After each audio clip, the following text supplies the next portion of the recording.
ప్రభుత్వ విప్గా బాధ్యతలు స్వీకరించిన తర్వాత మొదటిసారి జిల్లాకు వచ్చిన వేములవాడ శాసనసభ్యుడు ఆది శ్రీనివాస్కు సిరిసిల్ల జిల్లా కాంగ్రెస్ పార్టీ నేతలు కార్యకర్తలు ఘన స్వాగతం పలికారు.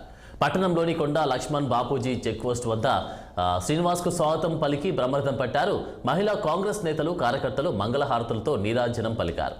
అనంతరం ఆది శ్రీనివాస్ మాట్లాడుతూ పేద ప్రజల అభ్యున్నతికి పాటుపడేది, రైతుల సంక్షేమానికి కృషి చేసేది, పేద బడుగు బలహీన వర్గాల ప్రజలకు అండగా ఉండేది కాంగ్రెస్ పార్టీ అన్నారు. ప్రజలు నమ్మి 9.5 ఏళ్ల బీఆర్ఎస్ అరాచకాలకు చరమగీతం పాడారన్నారు. అధికారం పోయి ప్రతిపక్షంలో ఉన్న అసెంబ్లీ సమావేశాల్లో బీఆర్ఎస్ నేతలు అధికారంలో ఉన్నాననే భ్రమలో మాట్లాడుతున్నారని ఎద్దేవా చేశారు.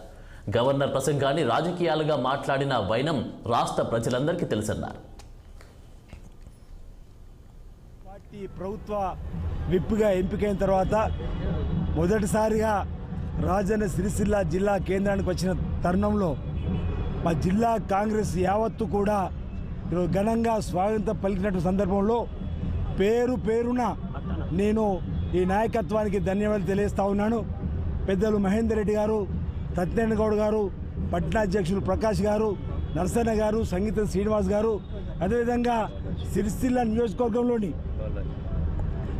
నియోజకవర్గంలోని అన్ని మండలాల నుంచి వచ్చినటువంటి నాయకత్వంతో పాటు SC cell, ST cell, BC cell, minority cell, youth cell, మహిళా సెల్, కిసాన్ సెల్ సంబంధించిన అధ్యక్షులు ఇక్కడ బాలరాజు గారు ఉన్నారు.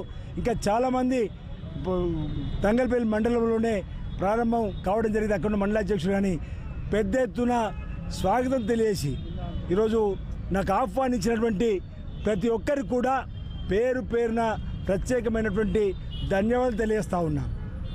9.5 సంవత్సరాల బీఆర్ఎస్ ప్రభుత్వ పరిపాలనను మార్పు కోరాలని చెప్పని మేము ప్రజలకు ఇచ్చిన పిలుపులో ప్రజలందరూ కూడా చైతన్యవంతులై ఈ నెల 3వ తేదీన జరిగినటువంటి ఓట్ల లెక్కింపులో ఈ రాష్ట్రంలో పేద బడుగు బలహీన ప్రజల రైతు అభ్యున్నతి కోసం పాటుపడే కాంగ్రెస్ పార్టీ